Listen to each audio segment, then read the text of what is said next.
নিজের বাড়িতেই আজকে চোরের মতো ঢুকতে হচ্ছে আমাকে, কেননা আজ বাড়িতে বিয়ের অনুষ্ঠান। আর বিয়েটা আর কারো না, আমার বড় ভাই সজলের বিয়ে হচ্ছে। কিন্তু ভাইয়ের বিয়েতে ভাই নাই, রাতের বেলা আসছি, তাও আবার চুরি করে পিছনের গেট দিয়ে। আর কেন আমি সামনের গেট দিয়ে আসলাম না তা আপনারা কিছুক্ষণ পরেই বুঝতে পারবেন।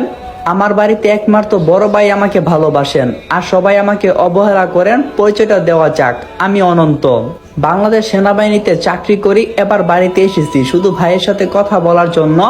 পিছন দিক দিয়ে যেই না ঘরে ঢুকবো, এমনি পিছন থেকে কেউ একজন আমার ব্যাগে ধরলো। আমি তাকিয়ে তো অবাক হয়ে গেলাম। দেখতে অনেকটাই সুন্দর, বলার মতো না একটা মেয়ে। এই কে আপনি, আর আপনি এখানে কি চান? আমি চারিপাশে তাকালাম আর ভাবছি কেউ চলে আসবে না তো। মেয়েটা বলল, কি কিছু বলছেন না কেন? কে তুমি? বুঝেছি এখানে চুরি করার ধান্দা। আমি বললাম জি না, এসব কিছুই না। মেয়েটা বলল, তাহলে আপনি কি প্রেমিক পুরুষ? আমি বললাম চিচি, তাও না। মেয়েটা বলল, তাহলে আপনি কে মশাই? আমি বললাম আপনি কে? মেয়েটা বলল, আমাদের বাড়িতে দাঁড়িয়ে আমাকে জিজ্ঞাসা করছো আমি কে? আমি বললাম আপনাদের বাড়ি মানে? এটা তো অনন্তর বাড়ি। মেয়েটা বলল, অনন্ত কে? আমি বললাম সজলকে চেনেন? মেয়েটা বলল, চিনি। আসলে সজল হচ্ছে আমার বড় ভাইয়ের নাম, কিন্তু কোনোভাবেই মেয়েটাকে বুঝতে দেওয়া যাবে না। মেয়েটা বলল, সজল আমার দুলাভাই হন। আমার আর বুঝার বাকি রইল না মেয়েটা কে। তার মানে কি আমার কথা বাসার কাউকেই বলা হয়নি? তাই আমি পরিচয় দিতে চাই না। মেয়েটা বলল, কি কথা বলছেন না কেন? কে আপনি?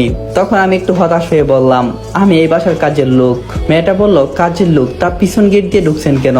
আমি বললাম, সাহেব আমারে গতকাল আসার কথা বলছিল, আমি আসতে পারি নাই, তাই এখন ভয়ে পিছনের দরজা দিয়ে ঢুকতেছি। মেয়েটা বলল, ভাব এত ভয় পান আপনার মালিককে? আমি বললাম, আসলে ছোটবেলা থাইকাই এখানে বই তো কিছুটা হইবই। মেয়েটা বললো, আচ্ছা যান, ভিতরে যান। আমি চুপচাপ এখান থেকে কেটে পড়লাম। আমার রুমে এসে ফ্রেশ হলাম, বিছানায় কাপড় চোপড় রেখে সবকিছু ঠিক করলাম। আমি অবর্তমানে এখানে কেউ থাকে না। আসসালামু আলাইকুম এভরিওয়ান। গল্পের মাঝে একটা কথা বলি, আমরা তো অনেকেই জানি যে বাংলাদেশে একটা দুর্ঘটনা ঘটে গেছে। বিশ্বাস করেন ভাই, কেউ ভাবছে না যে বাংলাদেশে এরকম একটা কাহিনী হইব। কত নিষ্পাপ প্রাণ অকালে ঝরে গেল। তাদের সবারই তো একটা ইচ্ছা ছিল যে বড় হইয়া অনেক কিছু করব।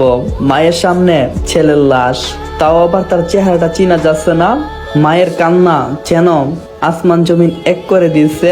হে আল্লাহ, আমরা গুনাহগার, তাও আমরা গুনাহগাররা একসাথে হইয়া আপনার কাছে তাদের জন্য নামাজ পড়ে দোয়া করি যাতে আল্লাহ তাদেরকে জান্নাত দান করে।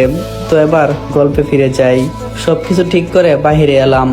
প্রথমে কাজের লোক মানোয়ার চাচার সাথে দেখা হলো। তিনি আমাকে দেখে মহা খুশি। তিনি দৌড়ে গিয়ে আম্মুর কাছে গিয়ে বললেন যে আমি আসছি। আমি তার পিছনে গিয়ে রান্নাঘরে আম্মুর সামনে দাঁড়ালাম। মানোয়ার চাচা বলল, মা, ছোট সাহেব আসছে।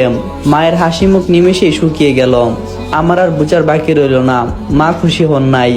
আম্মু বলল, মানোয়ার শুনো, তোমার ছোট সাহেবের মনে হয় খিদা লাগছে, তুমি তার খাবারটা তার রুমে দিয়ে আসো। মানোয়ার চাচা মুখটা কালো করে ফেললো। মানোয়ার চাচা চলে আসলেন। আমি চলে যাচ্ছি দোতলার দিকে। বাবাকে দোতলায় পেলাম। আমি সালাম দিলাম। সালাম শুনতেই আমার দিকে অবাক চোখে তাকালেন। আমাকে দেখে স্বাভাবিক হওয়ার চেষ্টা করছেন। চারদিকটা চোখ বুলিয়ে বললেন, কেউ আসতে দেখছে? আমি বললাম, হ্যাঁ, একটা মেয়ে। বাবা বলল, তুমি কাকে বলে আসছো? আর মেয়েটাকে তুমি কি বলছো?